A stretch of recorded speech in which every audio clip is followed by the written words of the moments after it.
किशोर कुमार को ने संगीत सीखा नहीं था, लेकिन किशोर कुमार एंड उस्ताद अली अकबर खान दो ऐसे आर्टिस्ट हुए हैं जो जिनका एक हर्ट्ज भी फ्रीक्वेंसी इधर उधर नहीं होती थी। 80 के दशक से माना जाने लगा कि फिल्मी म्यूजिक जो है वो फटाफट बनाने वाला हो गया कि भाई चलो अब बहुत ज्यादा समय नहीं लग सकता इस पर। और 90 में तो खैर फैक्ट्री लग गई थी। हम लोग जब आर.डी. बर्मन को सुनते थे तो पुराने द ओल्ड टाइमर्स, अरे कौन सा आ गया है, क्या है, हल्ला मचा रहा है। So but now you see he did so much of experimentation. जो बच्चा 2002 में पैदा हुआ या 2001 में पैदा हुआ, वो आज 25 साल का 24 साल का बच्चा है, बड़ा हो बच्चा क्या, अब तो अडल्ट है। उसके लिए जो रेफरेंस पॉइंट है रेट्रो पुराना म्यूजिक, वो बप्पी लहरी है। रंजन मनोरंजन नहीं होगा और माधुर्य नहीं होगा अगर किसी चीज में, तो राग नहीं। बिल्कुल पुराने म्यूजिक और नया म्यूजिक मैंने जो पूरा अभी तक देखा हुआ है, मेलोडी ऑफ कोर्स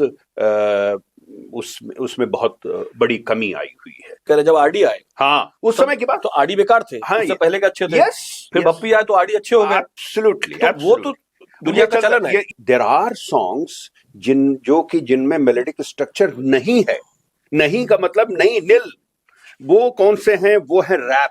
2006 से 18 साल 19 साल बीतने को हो गए हैं और मालकौंस राग का प्रयोग नहीं हुआ फिल्मी की। तो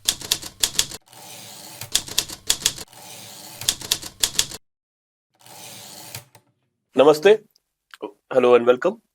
आपका बेसिक फंडे क्लियर में स्वागत है। एक प्रसिद्ध ओटीटी सीरीज में एक डायलॉग है कि जब तक हिंदुस्तान में सिनेमा है आदमी बेवकूफ बनता रहेगा। लेकिन यह भी सच है कि जब तक हिंदुस्तान में सिनेमा है तब तक ही इस देश में लोग गाना गाते रहेंगे, गुनगुनाते रहेंगे। क्योंकि संगीत जो है भारतीय जनमानस में रेडियो के थ्रू, टेलीविजन के थ्रू, फिल्मों के थ्रू, वो फिल्मी संगीत ही है जो घर घर तक पहुंचा है। और आज भी सब फंक्शंस में, सारे त्योहारों में वही गाने गाए जाते हैं। तो एक आदमी जो हरदोई में पैदा हुआ, विज्ञान का छात्र रहा, यूपीएससी क्लियर किया, उसके दिमाग में कहीं भारतीय फिल्मी संगीत को लेकर के कुछ कीड़ा था। तो उस आदमी ने उस पर काम करना शुरू किया और काम ऐसा किया कि एक एनसाइक्लोपीडिया लिख डाली कई भागों में, जिसमें कि 20,000 से ज्यादा गानों के पीछे हर गाने में कौन कौन से राग प्रयोग हुए हैं हिंदुस्तानी शास्त्रीय संगीत के। केएल पांडे, आपका बहुत बहुत स्वागत है। और इतना महान काम आपने जो किया है कि हर गाने में कौन सा राग है, ये गाने गाने वाले लोग जानते नहीं होंगे जो हर जगह गाते रहते हैं। तो इसके पीछे सबसे पहले तो मुझे ये बताइए, आप कि साइकोलॉजिस्ट सुना था, बायोलॉजिस्ट सुना था, ये म्यूजिकोलॉजिस्ट क्या होता है? देखिए, जैसा कि आपने बताया, संगीत सबके अंदर बसा हुआ है और हर व्यक्ति उसका साबका पढ़ता रहता है। तो मेरा भी साबका पढ़ा और musicology, this is basically the study of music, means the theory part of it. और उसमें डिटेल्स में, जैसे अगर किसी बहुत सामान्य व्यक्ति को पूछा जाए तो अरे वो संगीत वाले क्या उसमें पढ़ते होंगे और कौन चीज होती होगी, लेकिन उसके पीछे गहन शास्त्र है। तो वो शास्त्रों का अध्ययन और म्यूजिकोलॉजी पार्ट में जो किसी गीत या संगीत की रचना है, उसके डिटेल्स में जाने की जो स्टडी है, दैट इज बेसिकली म्यूजिकोलॉजी। तो ये आपके अंदर, जो कि आप विज्ञान के छात्र रहे, फिर आपने यूपीएससी की तैयारी की और आप रेलवे सर्विसेज में चले गए, ये कीड़ा कि भाई मुझे फिल्मी संगीत के बारे में जानना है और काम करना है और शास्त्रीय संगीत सीखना है, ये कैसे? ऐसा हुआ कि मेरा जन्म हुआ हरदोई में और बेसिक एजुकेशन भी मेरी गांव में हुई। उसके बाद 6th ऑनवर्ड्स वहाँ पर आर इंटर कॉलेज है, उसमें मेरी एजुकेशन हुई। तो वहाँ 6th ऑनवर्ड्स जब मैंने पढ़ना शुरू किया तो हमारे एक प्रोफेसर होते थे वहाँ पर फिलॉसफी के, ठाकुर सुखदेव बहादुर सिंह जी। वो साथ साथ में वो संगीत के बहुत बड़े विद्वान थे। तो उन्होंने पहली बार कॉलेज में ये सब्जेक्ट इंट्रोड्यूस किया, म्यूजिक। और वो मैं मैं पहले बैच में मैं था उसमें, और उसके बाद 3 वर्ष तक मैं एज ए सब्जेक्ट मैंने क्लासिकल म्यूजिक वहाँ पढ़ा, सीखा, गायन सीखा, वादन सीखा और थ्योरी सीखी। और उससे पहले मेरे घर में और कोई या इस तरह से संगीत का वातावरण नहीं था, सामान्य वातावरण था। तो वहां से मुझे गीत सुनने की बहुत चाह हुई, और साथ मिल गया फिर रेडियो का। तो उस समय रेडियो में रेडियो सिलोन एंड विविध भारती आता था, बिना का गीतमाला आती थी सिलोन पे, खूब आती थी रात रात भर। तो हम लोगों को इतनी छुट्टी तो मिलती नहीं थी, गर्मियों की छुट्टी में ही ये छूट मिलती थी कि आप रेडियो सुन सकते हैं। हाँ, रेडियो सुन सकते हैं। तो गांव में जाते थे तो उस समय 3-4 महीने की छुट्टियां होती थी गर्मियों की। तो खूब पता चला कि सुबह 6 बजे से शुरू होकर के रात में 12 बजे तक सिर्फ रेडियो सुन रहे हैं, फौजी भाइयों की फरमाइश से लेकर के सब। हाँ? तो उससे इतना जुड़ाव हो गया हमारा संगीत से कि हम सुनते रहे, खूब सुनते रहे।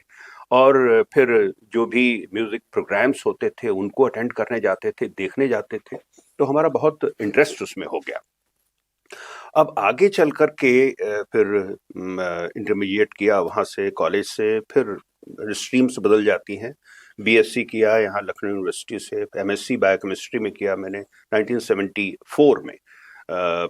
और तब तक मैं सुनता रहा खूब, और उसके बाद 77 में मेरा सिलेक्शन हो गया। और फिर एज इट हैपन्स कि जगह जगह पे पोस्टिंग होने लगी। फिर tape recorder and record player ये सब आ गए घर में, और फिर कलेक्शन शुरू हुआ कैसेट्स का, रिकॉर्ड्स का। तो आपको इंटरप्ट करूंगा यहाँ पे, आप कॉफी लीजिए सर जी। कि भाई आदमी जब संगीत सीखता है तो आम आदमी के हमारे जहन में क्या आता है, संगीत सीखने का मतलब भाई या तो कोई बाजा बजाएगा या गाना गाएंगे या संगीत बनाएंगे, म्यूजिक कंपोज करेंगे। आपने सीखा सब, लेकिन ना तो आपने गाया, ना आपने वाद्य में आगे बढ़े, और आपने कहा कि मैं इसका अध्ययन करूंगा और इसके पीछे की जो वायरिंग है बेसिकली वो संभालूंगा, कि मैं ना तो बॉलिंग करूंगा ना बैटिंग करूंगा, ना मैं कोच ही बनूंगा, मैं बताऊंगा कि 45 डिग्री से बॉल फेंकोगे तो यहां जाएगी। अगर सरल भाषा में समझाया जाए तो ये बात हुई। बिल्कुल ठीक बात जी। तो उसके बाद मैं सुनता रहा बहुत। अपने सर्विस में आने के बाद भी कलेक्शन बहुत किया, बहुत ह्यूज कलेक्शन मेरे पास अभी तो बहुत ज्यादा हो चुका है कैसेट्स और सीडीज का, और करीब 4.5 लाख रिकॉर्डिंग्स हैं मेरे पास, 4.5 डिफरेंट फॉर्मेट्स में। मेरे और घर सब फिल्मी संगीत है, फिल्मी और गैर फिल्मी भी बहुत है। और फिर फिल्मों का बहुत कलेक्शन है मेरे पास। उस समय फिल्में तो देखने को मिलती नहीं थी, तो साल भर में कोई एक फिल्म देखने को मिल जाती थी। डिस्ट्रैक्शंस बहुत कम थे, तो एक ही ये डिस्ट्रैक्शन मैंने पाल लिया कि वो कि भाई गाने सुन। तो नौकरी करके आया तो शाम को बैठ के अपना हाँ ये शाम को हम जरूर सुनते थे। और उससे ये हो गया कि आगे चल करके जब बहुत ज्यादा ये हमने इकट्ठा हो गया, तो मेरी एक पोस्टिंग हुई बड़ौदा में 2006 में। डीआरएम होती है जो इसमें रेलवेज में, तो I was DRM of Baroda. वहां पर एक मेरे मित्र झा जी ओएनजीसी में वो थे, अब रिटायर कर गए हैं। तो उन्होंने मुझसे कहा इतना भंडार आपके पास है और आपको बेसिक जानकारी क्लासिकल म्यूजिक की भी है, तो आप ऐसा क्यों नहीं करते कि आप शास्त्रीय संगीत इसमें ढूंढना शुरू करें। हमने कहा उसके लिए मुझे बहुत पढ़ना पड़ेगा, स्वयं की जानकारी और स्वयं का ज्ञान बहुत बढ़ाना पड़ेगा। कहते करिए, मैं आपको पुस्तकें उपलब्ध करा देता हूं और एक ट्यूटर भी उपलब्ध करा देता हूं, आपको सब पूरा समझा देगा ढंग से। ही एक्चुअली डिड दैट, और उससे मेरी जो ज्ञान था वो बढ़ा, क्योंकि मैंने इंटरेक्ट करना बहुत से बड़े बड़े म्यूजिशियंस और म्यूजिक जानने वालों से मैंने किया। फिर बहुत से क्लासिकल म्यूजिक में जो परफॉर्मेंसेस होते थे, पंडित अजय चक्रवर्ती जी और ये सब, पंडित जसराज और पंडित भीमसेन जोशी, इन सब लोगों से जो संपर्क होता रहा, तो शास्त्रीय संगीत से बहुत संपर्क हुआ। उसके बाद मैंने ये एनालिसिस करने की शुरुआत की बड़ौदा से। जो जबलपुर में जब मैं पहुंचा after after 8 years. That was 2009. तो उस समय मैं 10,000 गानों का विश्लेषण कर चुका था with a team of people, क्योंकि it's a very complicated kind of thing कि हर गीत को सुनिए, फिर उसमें कौन कौन से सुर लग रहे हैं, कि भाई किस राग को फॉलो कर रहे हैं, वो डॉक्यूमेंट करते जाइए। पूरे गाने की पूरी जो जैसे डीएनए निकालने की बात होती है ना, पूरा वो स्ट्रक्चर पूरा देखिए कि यहाँ से इस पोर्शन में खमाज चल रहा है, आगे चल करके पहाड़ी हो जा रहा है। तो इस तरह की सब चीजें और फिर जानकारी भी उसकी होना चाहिए। तो इसमें स्वयं की बहुत हमने अध्ययन से अपनी जानकारी बहुत बढ़ाई। और उसके बाद सॉरी, मैं आपको जैसे आप एक बात कर रहे हैं कि अब ये किताब है, मैं दर्शकों को एक बार दिखा दूं कि ये तो पहला भाग है, इतना एक के नीचे एक लग के इतना ऊंचा हो जाता है, 5 वॉल्यूम है। इसमें इस तरह का जैसे एक्सेल शीट होती है उस तरह कॉलम है, उसमें है गाना, उसकी ओपनिंग लाइन है, फिर फिल्म का किस फिल्म का है, फिर कौन किसने गाया है, किसने लिखा है, म्यूजिक डायरेक्टर कौन था, ताल क्या थी, स्केल क्या था, कौन से राग हुए हैं। तो इस तरह उसका पूरा डीएनए, जो रागों का क्रम क्या है। अब जैसे हम आपको एक एग्जांपल देते हैं, जैसे एक चतुरनार करके सिंगार, उसका आलाप जो है वो भूपाली में है। उसके बाद आता है मियाँ की सारंग, फिर आता है बिलावल, फिर आता है नट बिहाग, फिर छाया नट आता है, फिर उसके बाद आता है तिलंग, और उसके बाद आता है ये झिंझोटी, और फिर खमाज। तो वो देखिए, वो आलाप शुरुआत वाला जो है, हाँ। वो है भूपाली में। हाँ। अब जैसे तूने कोरी घास ही खाई है ना, हाँ। वो पोर्शन जो है तिलंग में है, क्योंकि वो लिफ्ट किया है उन्होंने लिफ्ट किया है बन चले राम रघुराई, एक संत तुलसीदास 1932 में एक फिल्म आई थी, उसमें वो विष्णुपंत पगनिस का गाया हुआ है। तो वो लिफ्ट कर लिया, उतना पोर्शन तिलंग में है। तूने घास खाई, तूने कोरी घास ही खाई, बन चले राम रघुराई। जो सुर बदलता है कि अरे घोड़ा, हाँ, घोड़ा तो हाँ, जो बदलता है जी, कि सुर बदल गया। हाँ बिल्कुल। तो वो वहां से क्या शिफ्ट होता है? तो वहां जैसे वो तिलंग था, हाँ, और तिलंग के बाद फिर झिंझोटी आ जाता है। अच्छा, अब जैसे इधर आ जाए आप, कागा जारे जारे, हाँ, जो है ना, तो जारे जारे, हाँ, तो ये छाया नट राग है, जिसको जिद्दी में यूज किया गया था, यहाँ पे उठा लाए कागा जारे जारे। तो वो कई जगहों से उठा करके ये पूरी जो स्ट्रक्चर बना हुआ था, ये इसमें संगीत का पूरा, अब इसमें इतने सब राग थे, और बड़ा अच्छी तरह से शास्त्रीय संगीत का उपयोग उसमें। तो खैर एक अलग किस्सा भी है कि भाई बर्नाडे ने कह दिया था कि मैं ये नहीं गाऊंगा, मतलब कि मजाक बन रहा है उनके हिसाब से। फिर उनको कन्विंस किया गया कि भाई आपको गाना है, और मतलब ये तो फिल्म का पार्ट है। अच्छा, उसमें एक और बड़ी अच्छी चीज जो दर्शकों के लिए बहुत अच्छी, ये अच्छा लगेगा जान करके, कि उससे तो राजेंद्र कृष्ण जी ने ये गीत सब लिखे हुए हैं, तो एक बेसिक गाना लिख लिया गया था, राजेंद्र कृष्ण जी ने लिख लिया था। लेकिन जो जितनी भी चीजें जो किशोर कुमार ने बीच में ऐड की हैं, वो सब किशोर कुमार की है। हाँ, सिद्धि खुराफात है, हरकतें जो हैं। Yes, and that was spontaneous. तो वो सब चीजें, अब किशोर कुमार तो इतने ऑलराउंडर थे ही, तो उन्होंने सब अपना डाला। तो एक सवाल पांडे जी ये है, जैसे कि जब आप काम करते हैं, आपने कहा कि भाई एक गाना है, आपने उसको चीरफाड़ की कि भाई इसके अंदर ये राग है, ये राग है, ये राग यहाँ से ये बदल रहा है। सो एज अ स्टूडेंट, इस ऑफ कोर्स फॉर यू, आपके लिए तो बहुत खुशी की बात है जब आप ढूंढते हैं, आप पता लगता है कि यार ये यहाँ ये भी हो रहा है, यहाँ भी। जब ये गाना बनाया गया, अब मैं आपकी, चूंकि आपका इंटरेक्शन रहा होगा म्यूजिक कंपोजर से, म्यूजिक डायरेक्टर से, जाहिर सी बात है आपने तक काम किया, जब ये गाना बना, इसी गाने को बात कर लेते हैं, तो क्या ये डेलिबरेटली इस तरह डिजाइन किया गया, या बन गया तो लगा कि यार हमने ये अच्छा, खिचड़ी अच्छी बन गई, वो एक चुटकी धनिया डाल दिया तो उससे आ रहा है, या ये होता है कि हमने धनिया लिखा गया कि भाई एक चुटकी धनिया, एक चुटकी नमक, एक चुटकी ये, और ये कि झोंक दो बन जा भाई, इससे स्वाद आ गया क्योंकि ये डाला था। How does it work? ये देखिए, जो दो तरह के कंपोजिशंस होते हैं जो फिल्मों में, एक तो फिल्मों में जितने गीत हैं ज्यादातर सिचुएशनल होते हैं, कि होते थे कम से कम पहले तो, पहले तो सब होते ही थे, सिचुएशनल होते थे। आजकल के बारे में हम अलग से बात कर लेंगे। तो सिचुएशनल गीत होते थे। अब उसमें सिचुएशनल गीत मूड्स के हिसाब से बनते हैं, और मूड जो है वो राग के ऊपर डिपेंडेंट रहता है। जैसे हैप्पी मूड का गाना है अगर कोई, तो भैरवी में बनेगा, पहाड़ी में बनेगा, उसको हम काफी में नहीं बना सकते, क्योंकि काफी इज ए सीरियस मूड, उसको शिवरंजनी में, मालकांस में नहीं बना सकते, यमन में बना सकते हैं अगर हैप्पी मूड का है। सीरियस मूड का है तो हम शिवरंजनी में बनाएंगे, जैसे कि मेरे नैना सावन भादो, या जाने कहाँ गए वो दिन, ये शिवरंजनी है।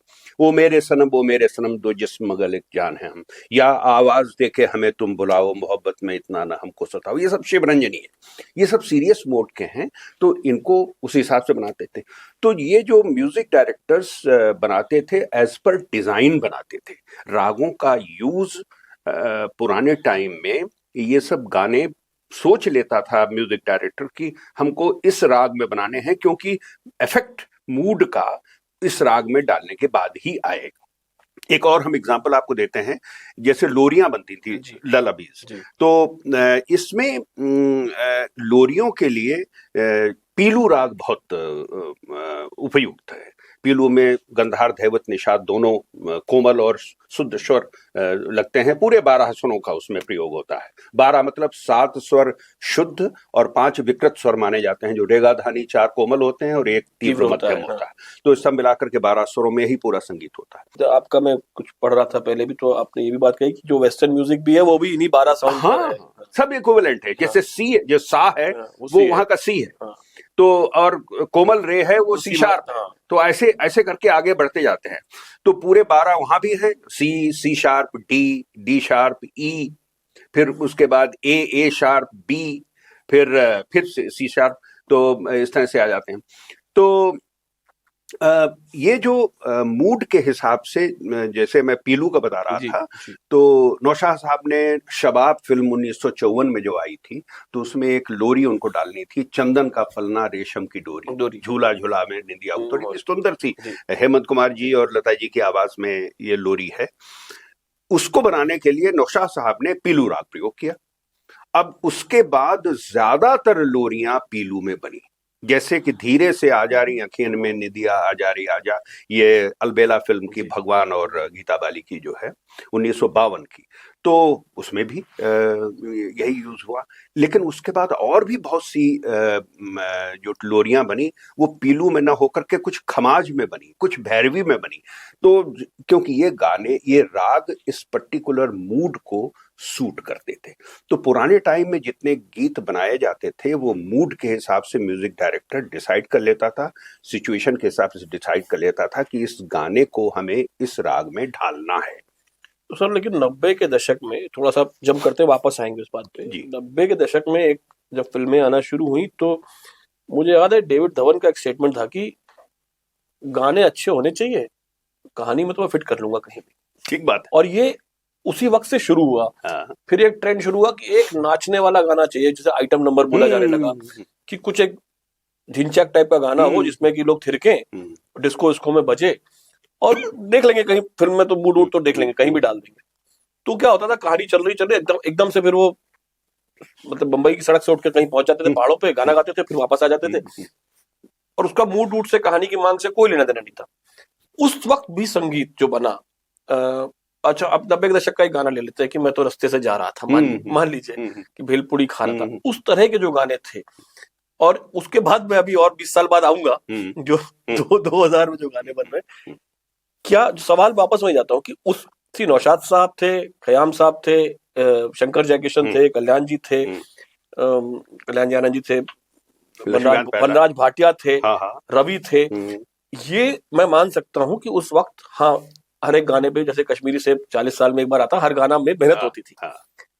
जब फैक्ट्री लगनी शुरू हुई 90 के दशक से, कि भाई उतनी फिल्में बननी है, उतने गाने बनने हैं, और गाने, म्यूजिक सेल्स से धंधा हो रहा था, ऑडियो कैसेट के उस टाइम धंधा हो रहा था, तो भी क्या ये पायसनेस, ये पवित्रता बनी रही राग वाली, या सिर्फ साउंड पे जाने लगे?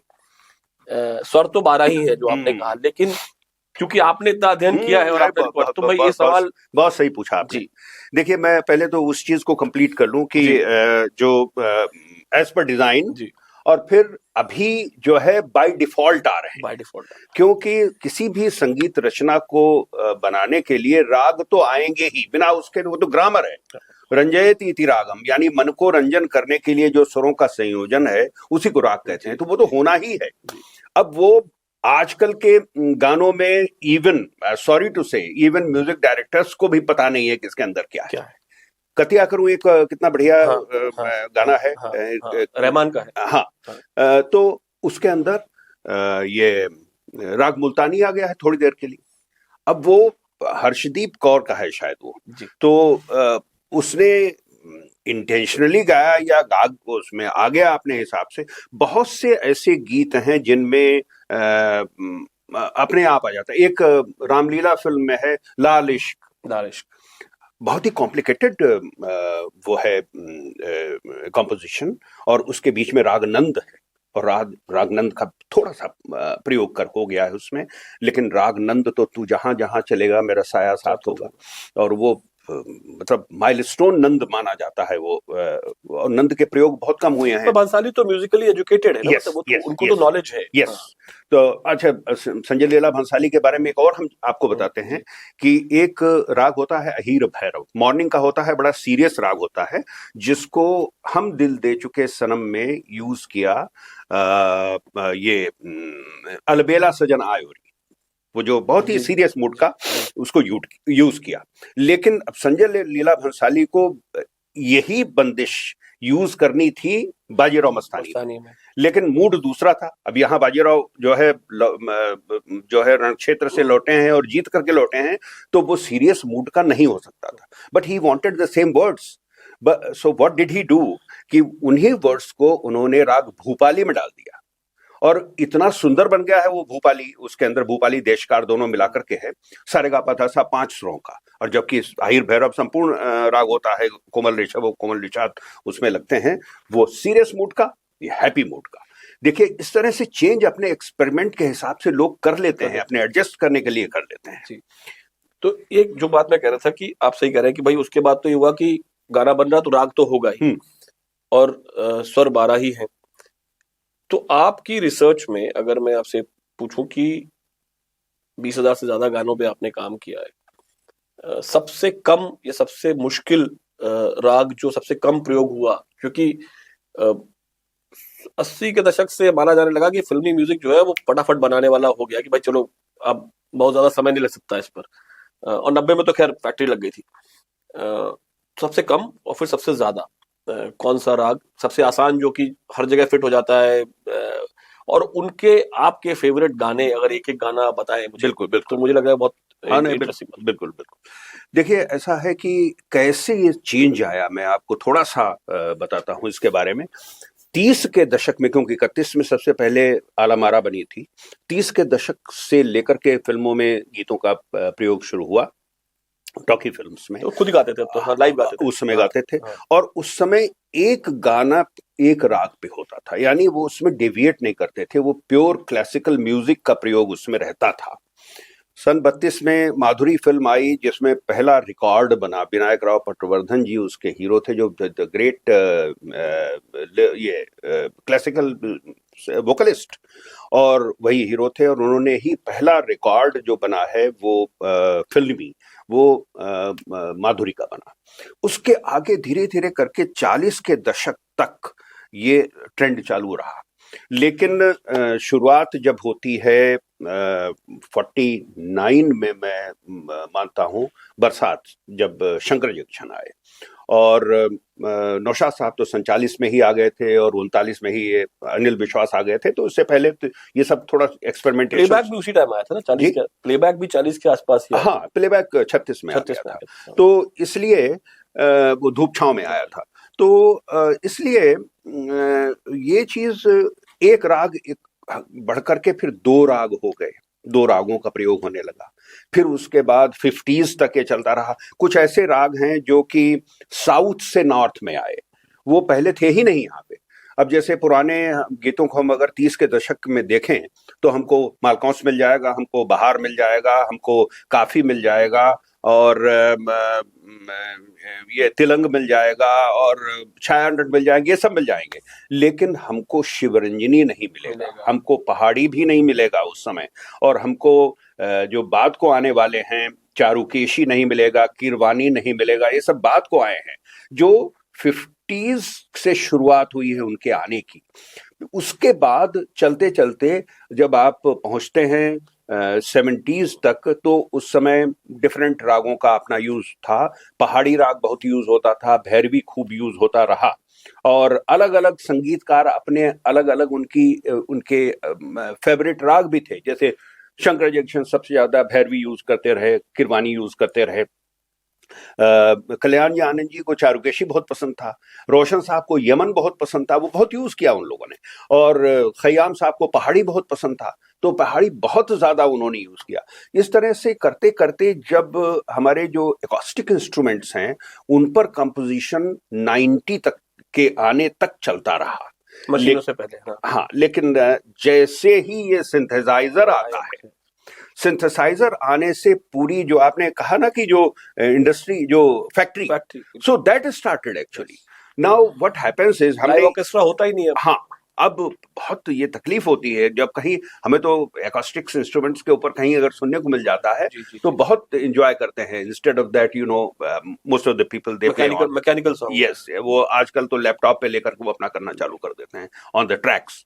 तो हुआ ये कि जो पूरा कीबोर्ड है, और कीबोर्ड पर बनाने के लिए सबसे आसान कौन से राग हैं, वो बनाने के लिए एक तो शुद्ध ऋषभ की भैरवी है, यानी भैरवी के मेरे गाधानी चारों कोमल लगता है, शुद्ध रे की भैरवी, गाधानी कोमल की भैरवी एक बहुत आसानी से बनती है। और दूसरा सबसे बढ़िया है सारेगापा धासा, यानी सबसे अच्छा पहाड़ी बन जाता है 5 सुर में, 5 सुर का पहाड़ी, सारेगापा धासा। यानी पहाड़ी के बारे में तो ये कहा जाता है कि साहब आंख बंद करके कीबोर्ड पर ऐसे उंगली खींच दीजिए, पहाड़ी हो गया, पहाड़ी हो गया, क्योंकि पहाड़ की तरह चढ़ता है और पहाड़ की तरह उतरता है, तो पहाड़ी हो गया। अब पहाड़ी के गाने हम आपको बताएं, कितने सुंदर सुंदर गीत। देखा एक ख्वाब तो ये सिलसिले हुए, कोरा कागज था ये मन मेरा, बहारो मेरा जीवन भी संवारो, 14वीं का चांद हो या आफ्ताब। अच्छा, 14वीं का चांद। देखिए सीरियस वाले भी गाने हैं, जो रोमांटिक सॉन्ग, सुहानी रात ढल चुकी ना जाने तुम कब आओगे, ये सब पहाड़ी है। और हुस्न पहाड़ों का, यहाँ 12 महीने मौसम जाड़ों का, पहाड़ी। जितने भी अब पॉपुलर या ज्यादा चलने वाले गाने, पहाड़ी के गाने रहे, पहाड़ी बहुत, जैसे इसमें खयाम साहब के जितने ज्यादातर पहाड़ी निकलते हैं, जो कभी कभी के गाने। और तो हुआ ये कि जो कंपोजिशन में इजी और जल्दी से बनने वाले, अब वो जमाना तो रहा नहीं कि 29 घंटे जो है बनने में लगे, वो कव्वाली बरसात की रात, ना तो कारवां की तलाश है और किसी को जाने नहीं दिया गया, एंड ऑल दैट। आजकल तो म्यूजिकल इंजीनियरिंग है, गया रिदम पहले रिकॉर्ड हो गया, अलग अलग गाते हैं, डुएट भी अलग अलग गाते हैं, हाँ, अलग अलग गा के चले गए। तो उसमें कितना जो संगीत की आत्मा थी, जो मतलब फीलिंग्स थी, जो रफी साहब ने फीलिंग्स डाल दी। मतलब आप गाने सुनिए रफी साहब के, कि एक गाने में अगर उन्होंने मोहब्बत 6 बार बोला है, हर बार अलग अलग तरीके से। जैसे वो है ना, मुझे तुमसे मोहब्बत है मगर मैं कह नहीं सकता, बचपन फिल्म का 1963, इनके फादर का म्यूजिक है, सरदार मलिक का, इनका अनु मलिक के फादर का। सो कितना जबरदस्त वो, ये जुल्फ अगर खुल के बिखर जाए तो अच्छा वर्ड उसमें करीब 17-18 बार आया है, और सब डिफरेंट तरीके से बोला गया है। अब ये सब चीजें फीलिंग्स डालने की होती हैं, जो इंजीनियरिंग में फीलिंग नहीं हो सकती। So that's how this change has happened. And these two ragas, मतलब आप ये समझ लीजिए कि अगर आशिकी के बाद का म्यूजिक हम देखें, नदीम श्रवण, आशिकी पहली वाली, हाँ पहली वाली आशिकी में 9 गाने में 5 गाने शुद्ध ऋषभ भैरवी में हैं, और जब आशिकी 2 आई है उसमें जो 10 गाने हैं, 10 में से 8 गाने शुद्ध ऋषभ भैरवी में हैं। अब कुछ और देखते नहीं है लोग, और तुरंत बन जाता है उससे, या आपके सिंथेसाइजर से बहुत मेहनत नहीं करनी पड़ती, और मेलोडी है मेलोडी जबरदस्त चल रहा है, हाँ। जबरदस्त मेलोडी है, अब क्योंकि आपने जब हमने बात की इतनी सारी, आपने बड़े नाम लिए, रोशन साहब का भी नाम जी, जैसे मैंने जी, मिस कर दिया था, जी, ना, रवि रहे, खयाम साहब रहे, जी, दो नाम जो कि 60s 70s 80s में सबसे बड़े थे, सबसे पॉपुलर थे, बड़े तो क्या कहूंगा मैं, R D Burman S D Burman, और नहीं, एस डी बर्मन तो उस श्रेणी में आ पुराने, गए, हाँ, हाँ, आर डी बर्मन और भप्पी लाहिरी, हाँ, हाँ, जिन्होंने वेस्टर्न म्यूजिक को फिल्मी संगीत में फ्यूजन जिसे कहते हैं कि आओ ट्विस्ट करे उठा लिया कि, राइट, है ना, उन्होंने सब कुछ बूढ़ा उठाया, बंगा, उठाया, उसमें तड़का लगाया हिंदुस्तानी, और तब तो पता भी चलता था कहाँ से क्या उठाया गया है, right, and nothing wrong in it, पर ठीक है, वो एक तरह का म्यूजिक था वो। फिर भप्पी लाहिरी 80s में डिस्को, पूरा जो इंडियनाइज डिस्को जो आया था। अब उस संगीत में जब आपने काम किया तो आपको क्या यूनिकनेस मिली कि ये अब खयाम साहब चल रहे थे? बिल्कुल सही आपने पूछ लिया जी। अभी तो सर मैं हिमेश रेशमिया पे आया नहीं हूँ, आर डी बर्मन और भप्पी लाहिरी पे हूँ। R D Burman was a genius, I must say he was a genius. जितना एक्सपेरिमेंटेशन उस व्यक्ति ने किया हुआ है, इतना किसी ने नहीं किया। You just see any of his movies कि उसमें क्लासिकल म्यूजिक जरूर रहेगा, उसमें हर तरह का म्यूजिक रहता है, और किस किस तरह से उन्होंने यूज किया है। हम आर डी बर्मन के केवल दो फिल्मों की बात करेंगे। एक तो तीसरी मंजिल की, which was the turning point for R D Burman, 1966। अरे क्या गाने हैं उसके, हसीना जुल्फों वाली, अरे कमाल के, मतलब दैट दीवाना मुझसा नहीं, यस यस, उस समय के टाइम में जब ये फिल्म बन रही थी, विजयानंद का डायरेक्शन इसमें, और Shammi Kapoor was the hero, तो उनसे कहा गया कि भाई इसमें गाने वाने भी हैं और वो डांस टाइप के हैं। कहते हैं who is the music director, तो कहने लगे कि वो उनका है एस डी बर्मन का बेटा। No no no no, Shankar Jaikishan, nothing doing. कहने लगे अच्छा सुन तो लीजिए आप। तो जब उन्होंने वो हसीना जुल्फों वाली और आजा जब मैं हूं प्यार तेरा सुना, तो थिरकने लगे, nothing doing, this is going to work. And that basically was the turning point for R.D. Burman. Also for the Indian film music that yes, because किस तरह से देखिए उसमें ट्रायंगल बजाया है बीच में, वो हसीना जुल्फों वाली के बीच में जो चम्मच जो निकाली है ट्यून्स, तो इस तरह से कैसे कैसे एक्सपेरिमेंटेशन किए। दूसरा एक्सपेरिमेंटेशन करने वाला A.R. रहमान आया, तो पहला वही था R.D. Burman, and Then R.D.'s last film, मतलब सॉरी जो 1942 जब उन्होंने की, मतलब लास्ट कमबैक फिल्म जो थी, वो बचता है जलता रंग जो है, वो ओहो सुपर, साउंड ऑफ टीन की छत पे, हाँ, he was a genius, I must say। अभी तो मैं देख रहा हूँ, एक फिल्म आई थी मनोरंजन, शम्मी कपूर की, फ्रेंच फिल्म की कॉपी थी, लेकिन हाँ, इरमाल लडूस की कॉपी थी।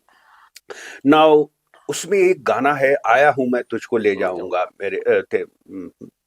तेरे साथ तेरा हाथ थाम के, तो उसमें 32 बीट्स की ताल है। जस्ट इमेजिन वो गाना, लोग अब जो सुनने वाले सुनते हैं, but such a wonderful composition, I tell you.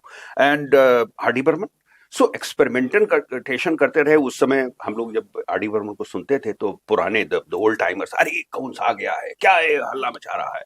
So but now you see he did so much of experimentation, but the second one which you mentioned, somehow वो मुझे बहुत पसंद नहीं आए, भप्पी लाहिरी का वो फेज, क्योंकि बाद के गाने बहुत अच्छे उनके, ये नैना ने काजल ये जुल्फें, वो कितना बढ़िया बनाया, प्यार बिना चैन कहाँ रे, और नमक हलाल के गाने, 80s में जब शुरू हुआ तो उसमें एक डिस्को नंबर होता था, उसी फिल्म में एक गाना वो अपना कलाकारी खेल जाते थे, बढ़िया। वो देखिए आंगन की कली का वो गाना कितना अच्छा है, वो सैया बिना घर सुना, इतने अच्छे बना दिए उन्होंने। सो इट ऑल डिपेंड्स कि किस मूड में। इसका नहीं, ये नहीं था कि उनको आता नहीं था, उनके फादर बहुत अच्छे वो थे, म्यूजिक के बहुत ही विद्वान व्यक्ति थे। और तो ये देखिए, लेकिन जो 80s का music, at least to me, and I ask many people, 80s का म्यूजिक जमता नहीं कुछ। तो 80s में दो तरह का म्यूजिक था, एक जो गजल आई थी, जो आर्ट सिनेमा का म्यूजिक आता, अर्थ सत्य वगैरह जब आई थी, कि वो तुम इतना क्यों मुस्कुरा रहे हो, तो एक म्यूजिक वो था कि किसी नजर को तेरा इंतजार, उमराव जान आई थी 80s में, तो एक म्यूजिक वो था। और एक ये मतलब I am a disco dancer type का म्यूजिक था, जो कि तो दो तरह का फिल्में भी दो तरह की थी, जैसे उत्सव भी आई उसी 80 टाइम में में, आई है, हाँ। और ये मन हमारी क्यों बहका रे सुर बहका, संगम, हाँ हाँ, सुर संगम, आई उस समय। सुर संगम उसी समय बहुत अच्छी अच्छी फिल्में जी, आई। जी। बट यू आर राइट कि उस समय दूसरा जो था, कमर्शियल सिनेमा में वो जो मेन मिथुन गोविंदा इन सब हाँ का राइज हो रहा था, और एक तरह की रॉनेस आई थी, हाँ तो वो फिल्मों में भी थी और वो म्यूजिक में भी थी। यस, तो, हाँ, सो दैट वाज बेसिकली वो पार्ट थोड़ा सा डाइवर्ट हो गया, द मेलोडी जो है वो चली गई दूसरी तरफ। तो इसीलिए लोग कहते हैं कि साहब 75 तक बहुत अच्छा म्यूजिक था। I will go little further, I will go up to 80-85 rather. तो बहुत अच्छा म्यूजिक था। उसके बाद थोड़ा सा ये बिकॉज ऑफ डिस्को इफेक्ट, जी। ये थोड़ी जो है म्यूजिक की मेलोडी में कमी जरूर आई। बट लेटर नदीम श्रवण के आने के बाद मेलोडी फिर वापस आई। वापस आई, और जबरदस्त तरीके से वापस आई। And I give full credit to Nadeem Shravan for using the beats. उसकी जो बीट्स हैं, जो जो रिदम उसने यूज किया हुआ है, उसका लेकिन बाद में लोगों ने कूड़ा कर दिया, झंकार बीट्स ऐड कर करके वो वो जो फिर दोबारा है वो रीमिक्स करके, यस, वो वो remix was a very very bad bad idea that way ना। तो उससे हो गया। But 90 onwards melody came back. अब एक बात करते हैं सर, अब हम बैठे हैं 2025 में, शुरू हो गया 2025, राइट। 2025 में जो बच्चा 2002 में पैदा हुआ या 2001 में पैदा हुआ, वो आज 25 साल का 24 साल का बच्चा है, बड़ा हो बच्चा क्या है, अब तो एडल्ट है। उसके लिए जो रेफरेंस पॉइंट है रेट्रो पुराना म्यूजिक, वो बप्पी लहरी है। वो 90s उदित नारायण रेट्रो है। You're right, Right? you're right, absolutely. उसके लिए आज बादशाह गाना गा रहा है। उसके लिए आज एक रैपर है कृष्णा, बड़े पॉपुलर है, वो उसके फॉलोअर्स हैं। अब हमको नहीं समझ में आता, लेकिन उनको समझ में आता है। हमको राग सुर ताल समझ में आता है, पर हमको लगता है इसमें कुछ है ही नहीं। अगर मैं तेजी में 4 लाइन बोल दूंगा तो वो तो नटरंग में भी था। अगर तेजी से शब्द बोलना संगीत है तो 60s में भी था, हमारे यहाँ था ना। तो वो तो इनको ये जो म्यूजिक है इसका शेल्फ लाइफ बहुत ज्यादा है नहीं। तो जब आप अपना अध्ययन करते हैं, जब आप इसकी रिसर्च, तो कितना मिसिंग है जो हम सोल बोलते हैं। अगर वापस राग पे आते हैं, राग कितने मिसिंग हैं, क्योंकि जो आपने अभी बात की कि भाई मनोरंजन नहीं होगा और माधुर्य नहीं होगा अगर किसी चीज में, तो राग नहीं। बिल्कुल। और उसका होना किसी भी तरह के म्यूजिक में एसेंशियल है, अगर वो म्यूजिक को लंबा रहना है। मैं आज मैं बर्तन गिरा दूं, आवाज है, अच्छी लगेगी, किसी को नहीं लगेगी, लेकिन वो कब तक अच्छी लगेगी वो उसके माधुर्य पर है। तो जो मॉडर्न म्यूजिक है, और मैं किसी को अच्छा गलत सही नहीं कह रहा हूँ, बुरा नहीं कह रहा हूँ, मैं सिर्फ समझ आ रहा हूँ कि अगर आपने जो स्टडी की मॉडर्न लेटेस्ट सिनेमा सॉन्ग्स की, उसमें जो एक बात आपने कही कि भाई मैकेनिकल हो गया है, तो मैकेनिकल होने में ऑब्वियसली वो जान नहीं है, लेकिन जिस तरह का संगीत बन रहा है उसमें क्या लैकिंग है, क्या मिसिंग है? देखिए, अभी हमारी क्योंकि बहुत लोगों से, ओल्ड जनरेशन के म्यूजिक डायरेक्टर से भी बात हुई, और हमारी आदेश श्रीवास्तव उस टाइम में जी, जी। तो उनसे भी बात हुई, आजकल के लोगों से भी बात हुई। और ओल्ड जनरेशन में मेरे अच्छे मित्रों में खयाम साहब और रवि साहब और आनंद जी भाई, लक्ष्मीकांत प्यारेलाल जी, ये मतलब अभी भी कंटिन्यूसली हम लोग अपना बातचीत करते रहते हैं, और आवागमन हमारे घर से बहुत अच्छा रहा है। कहने का मतलब यह है कि पुराने म्यूजिक और नया म्यूजिक मैंने जो पूरा अभी तक देखा हुआ है, मेलोडी ऑफ कोर्स उसमें बहुत बड़ी कमी आई हुई है, लेकिन पॉपुलैरिटी में कमी नहीं आई हुई है। वो किसी भी तरह का म्यूजिक हो, आजकल भी बच्चे फिल्म म्यूजिक ही सुनना पसंद करते हैं, बिसाइड्स जो एल्बम्स और जो आती हैं वही अपना पसंद करते हैं। लेकिन पुराने लोगों से जब भी इंटरेक्ट हमने किया, बातचीत की, या कोई भी पूछता है उनसे कि आजकल के म्यूजिक में, ये मैं मान लिया 10 साल पहले मैंने रवि साहब से बात की, तो उनसे पूछा कि आजकल म्यूजिक और पुराने म्यूजिक में क्या फर्क है। अरे आजकल तो शोर है, आजकल मेलोडी कहाँ है। ये मैं 10 साल पहले की बात। 10 साल छोड़ी ना आप, हम जब कह रहे, जब आरडी आए, हाँ, उस समय की बात, तो आरडी बेकार थे, हाँ, उससे पहले के अच्छे थे। यस, फिर बप्पी आए तो आरडी अच्छे हो गए। एब्सोल्युटली, वो तो दुनिया का चलन है, ये चलता रहता। पर मैं जो सवाल पूछ रहा हूँ आपसे कि ये तो देखिए, हर आदमी कहता है कि पुराना वक्त अच्छा था यार, अभी बड़ा बुरा वक्त आ गया, लेकिन साइंटिफिकली, क्योंकि आपने काम मैं उसी पे आ रहा हूँ जी। तो ऐसा था कि जो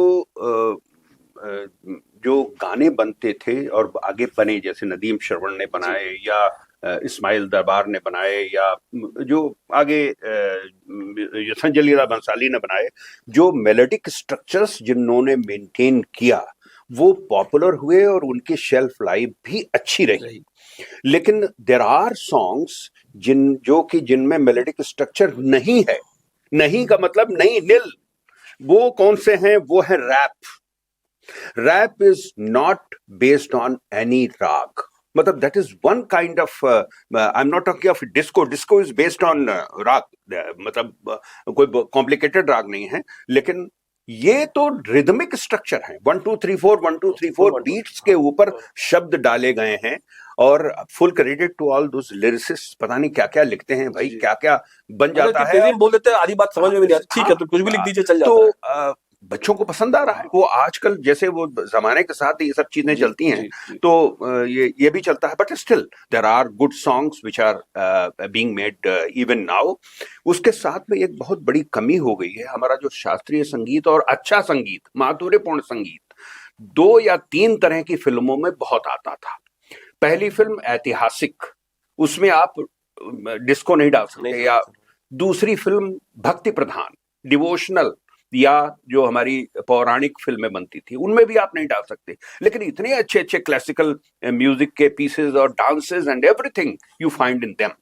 थर्ड, हमारी कला फिल्में जो पैरेलल सिनेमा की थी, उनमें भी बहुत अच्छा हमको म्यूजिक एंड मेलोडिक स्ट्रक्चर्स इतने सुंदर सुंदर मिले। आजकल की स्टोरीज भी कुछ अजीब रहती हैं, but still there are situations जिनमें बड़ा मुझे ताजुब होता है ये देख करके कि देयर इज वन राग which is a very difficult राग, पूरिया धनाश्री कहते हैं उसे, कोमल, ऋषभ, तीव्र, मध्यम और मारवा। मतलब मारवा तो यूज नहीं होते हैं आजकल, लेकिन पूरिया धनाश्री को खूब लोगों ने यूज किया अभी। और उसको हैदर में जैसे यूज हुआ, झेलम झेलम नदी किनारा, और कुर्बान में यूज हुआ, एंड सो मेनी, हाय रामा ये क्या हुआ, ये रंगीला शुद्ध पूरिया धनाश्री है। आके तेरी बाहों में शाम हुई सिंदूरी वंश फिल्म में ये भी पूरिया धनाश्री है। ये सब बहुत यूज हुए। आगे चल के अभी आजकल के भी लगता है मुझे ऐसा कि बाकी सब भूल भाल गए हैं। मालकौंस तो 2006 में लास्ट यूज हुआ था। रंगरलियां करत नहीं मानत, ये ख्वाहिश फिल्म आई थी, उसमें 2006 से 18 साल 19 साल बीतने को हो गए हैं और मालकौंस राग का प्रयोग नहीं हुआ फिल्मी गीतों में। लेकिन यमन का प्रयोग हुआ, बाजीराव मस्तानी में प्रयोग हुआ। ये बाकी हिस्टोरिकल थी फिल्म, हाँ हिस्टोरिकल थी इसलिए प्रयोग हुआ। लेकिन जो आमतौर की फिल्में हैं उनमें भी बड़े अच्छे अच्छे ये जो है क्लासिकल पीसेस कभी कभी देखने को मिल जाते हैं। और उसमें ताजुब मुझे ये होता है कि ये देखिए पूरिया धनाश्री ने उसमें यहाँ पे यूज कर लिया। और लेकिन शिवरंजनी अभी भी सुनने को मिल जाता है, स्पेशली 90s में, 2000 में खूब शिवरंजनी यूज किया गया। बहुत दिल टूटने वाली फिल्म। हाँ तो वो ये सब ऐसे जैसे काफी है, शिवरंजनी है, मालकौंस है, दरबारी है, ये सब बड़े सीरियस मूड के राग हैं और रात वाले हैं। तो वे दिल टूटने वाले जो कुछ हैं उस सब आ जाते हैं, उसमें लोग बना लेते हैं। तो उस समय और कोई फिर बचता नहीं है, डाल नहीं है, तो वो बन जाते हैं। एक सवाल ये उठता है सर कि मतलब अब हम बातचीत को थोड़ा टुवर्ड्स कंक्लूजन में जाते हैं कि बच्चे जो मैं कह रहा हूँ कि आज की जनरेशन कहती है कि भाई शास्त्रीय संगीत ने, हिंदुस्तानी संगीत ने बाधाएं, अपनी लिमिटेशंस बहुत रिजिड रखी। हाँ, कि हम तो ऐसे ही हैं, ये ऐसे ही होगा। तो वो शास्त्रीय संगीत ने, हिंदुस्तानी संगीत ने एफर्ट नहीं किया, कोशिश नहीं की कि वो बदलते वक्त के संग या बदलते टेस्ट के साथ लोगों तक पहुंचे। You're right. तो ये कोशिश तो संगीत को करनी होगी, संगीतकारों को करनी होगी कि भाई देखो ये राग है, ये संगीत ऐसे है और ये कूल है, ये कोई बाबा आदम के जमाने की चीज नहीं है, या इसमें यही चीजें, यही ताल नहीं बोली जाएगी, बंदिश हम ये भी बना सकते हैं, पर इसका बेस साइंटिफिक है और इसको हम गिटार पर भी बजा सकते हैं, इसको हम सिंथेसाइजर पर भी बजा सकते हैं। लेकिन यही एक ग्रामर है। तो वो उस तरह का भी रीच आउट नहीं किया गया। और इसी वजह से जो आप बोलते हैं कि सोललेस म्यूजिक क्यों बना, क्योंकि वक्त नहीं है लोगों के पास। अब वक्त की कमी सबके पास है, तो क्या किया जा सकता है, ये पहला सवाल ये। और दूसरा सवाल ये कि जो करंट म्यूजिकोलॉजिस्ट अगर कोई है दुनिया में, लोग बनना चाह रहे हैं और आपकी तरह अध्ययन करना चाह रहे हैं, आपने कुछ लोगों को पीएचडी में भी आपने गाइड किया। ये इस एनालिसिस से करीब 11 students from 6 universities they have done the PhD on this. So what is the way forward? It's a fantastic thing documenting Indian cinema music. I think it's a great thing that has been done. But how does this music reach out to people so that this volumes keep increasing? Right. आप करते रहें, आपके students करते रहें, या जो लोग और कर रहे हैं, कि भाई राग है, बढ़ते रहेंगे, उनका एक साइंस है, उस तरह चलता रहे। तो ये आपसे पूछना चाहूंगा। देखिए, ऐसा है कि बहुत कुछ डिपेंड करता है हमारे जो संगीत को पसंद करने वाले बच्चे आगे करना क्या चाहते हैं। एक तो यह है कि बहुत से लोग तो यह है कि महीने भर में आप हमारी बच्ची को गुरुजी के पास लेके गए कि हमारी बच्ची को आप ऐसा बना दीजिए वो इंडियन आइडल। तो it is not done. It is a very time taking process. पहला राग सीखते सीखते साल भर लग जाता है, उसके बाद टाइम धीरे धीरे कम हो जाता है, फिर कोई महीने भर में आ जाता है, फिर 15 दिन में आ जाएगा, things like that. But you have to go through the entire process. बहुत पेशेंस का काम है सीखना, लेकिन सीखना बहुत जरूरी है उसको। तो ये अभी बड़ा ताजुब होता है मुझे, बच्चों से पूछते हैं कि मोहम्मद रफी को जानते हो? हाँ साहब जानते हैं। हमने KL सहगल को जानते हो? नहीं सुना। मुकेश को जानते हो? नहीं साहब जानते। बच्चों को जो आपने बताया, बिल्कुल ये रेट्रो जो है धीरे धीरे करके आगे खिसकता जा रहा है, and people are forgetting the old ones. David Dhawan's films are retro now. Yes, मैं तो रास्ते से जा रहा था, भेलपुरी खा रहा था, रेट्रो है। तो अब क्या करें इसका मतलब? यस। तो बच्चों को ये सिखाना बहुत हम लोगों की जिम्मेदारी है, ये सब सिखाना बहुत जरूरी है। आई विजिट ऑल दीज जो भी म्यूजिक के स्कूल्स हैं, कॉलेजेस हैं एंड यूनिवर्सिटीज, वहां मैं खूब इंटरेक्ट करके ये कहते हैं कि भाई सबसे इंटेलिजिबल, इजीली एक्सेसिबल मीडियम हमारा फिल्म म्यूजिक, इससे सीखिए ना। मैं खैरागढ़ म्यूजिक यूनिवर्सिटी जो है छत्तीसगढ़ में सबसे बड़ी म्यूजिक की यूनिवर्सिटी मानी जाती है, वो खैरागढ़ में इंदिरा कला विश्वविद्यालय, वहां पे मेरा प्रेजेंटेशन हुआ था, करीब 4 घंटे चला था वो प्रेजेंटेशन। और वहां पर मुझे जाकर के इतना अच्छा लगा, जब कहने लगे दरबारी सिखाना होता है तब तो मैं उड़जा भंवर माया कमल से सिखाता हूँ रानी रूपमती का गाना, और अब वृंदावनी सारंग सिखाना होता है आजा भंवर सोनी डगर से सिखाते हैं, और झूठी मुठी मितवा आवन बोले उससे सिखाते हैं ये वृंदावनी सारंग। तो हमने कहा ये तो बड़ी अच्छी बात है, कम से कम you are going on the right track, you are not using those traditional, you are using okay. But ये जल्दी लोग समझ लेंगे कि भूपाली अगर है तो हमको सायोनारा सायोनारा सिखा दें तो उससे आ जाएगा। सॉरी, बात बढ़ गई। जो सायोनारा की बात आपने कही, जितना साउथ ईस्ट एशिया है, हाँ, वहां का म्यूजिक में वो भी वही है कि आप जो कह रहे थे ना कि पहाड़ी कीबोर्ड। हाँ बिल्कुल। मैं ये चीज आपको बताना चाहता हूँ, दर्शकों को बहुत ये सुनकर के बड़ा आनंद आएगा कि मैं गया हुआ था चाइना में, और वहां देखा कि कुछ बजा रहे हैं। अरे हमने कहा तो भूपाली बजा रहे हैं भाई। तो 5 सुरों का राग, 5 सुरों की कंपोजिशंस हमारे नॉर्थ ईस्टर्न स्टेट्स से अगर हम ईस्ट वर्ड चलते चले जाए तो ऑल द कंट्रीज, जापान तक, हाँ जापान तक पूरे के पूरे 5 सुरों के राग। 5 सुरों के राग कौन कौन से हैं? भूपाली है, देशकार है, धानी है, और हमारा मालकौंस है, ये सब, और पहाड़ी है, यही सब यूज होते हैं। तो जो पंचम सुर में कहते हैं कि कहावत है कि पंचम सुर में चिल्ला रहे हैं, हाँ, तो 5 ही पे खत्म हो रहा था बस। तो ये सारे गापा धसा बस इतने में है। तो ये मेलोडी इतनी, देखिए पहाड़ी में बनाना बहुत आसान है, और पहाड़ी ऐसा राग है, इसीलिए ज्यादातर पहाड़ी लोग यूज करते हैं आजकल। ऐसा राग है जिसमें कि सब तरह के बन जाते हैं, यानी आपको सीरियस भी बन जाएंगे, आपको भजन भी बन जाएंगे उसमें पहाड़ी में, आपको जो है रोमांटिक सॉन्ग्स भी बन जाएंगे पहाड़ी में, कवालियां भी बन जाएंगे, सब कुछ बन जाएगा आपका। तो दैट्स वाई हम तो यही समझते हैं कि जो हमारे बच्चे हैं उनको, और गार्जियंस को भी, कि they should be exposed to this classical music, they should be exposed, उसमें जल्दबाजी नहीं करना चाहिए। What better than Hindi cinema music? Yes. तो उससे सुनते रहें, उनको क्लासिकल म्यूजिक सिखाने की कोशिश करें। अभी मैंने देखा हुआ है कि हम दो एक जजमेंट करने हुए यहाँ पे गए हुए थे, in one of the events I saw कि they are just copying it. हमने पूछा कि भाई तुम ये इतना बढ़िया तुमने आँखियां संग अखियां ला गया, आज इतना बढ़िया गा दिया, कौन सा राग है? तो दे वर नॉट नोइंग, रट्टा मार के बस रट करके। हमने कहा सुनो, तुमने ये जो अजहू न आए बालमा सावन बीता जाए इतना बढ़िया गाया है, उसके पहले का आलाप तुमने तो पता नहीं कहाँ से गा दिया, क्या किया है? तो कहने लगे वो हमने थोड़ा सा इम्प्रोवाइज कर दिया। हमने कहा प्लीज डोंट डू दैट। अरे इम्प्रोवाइज क्या, तुम रफी साहब को इम्प्रोवाइज करने के लिए शुरू कर रहे हो ये लोग? तो they should learn classical music properly, धीरे धीरे। And Hindi film music is the best way to. Rule तोड़ने के लिए रूल जानना पहले यस यस, फिर आप ये बिल्कुल सही आपने बात कही कि रूल तोड़ने के लिए रूल जानना बहुत जरूरी है।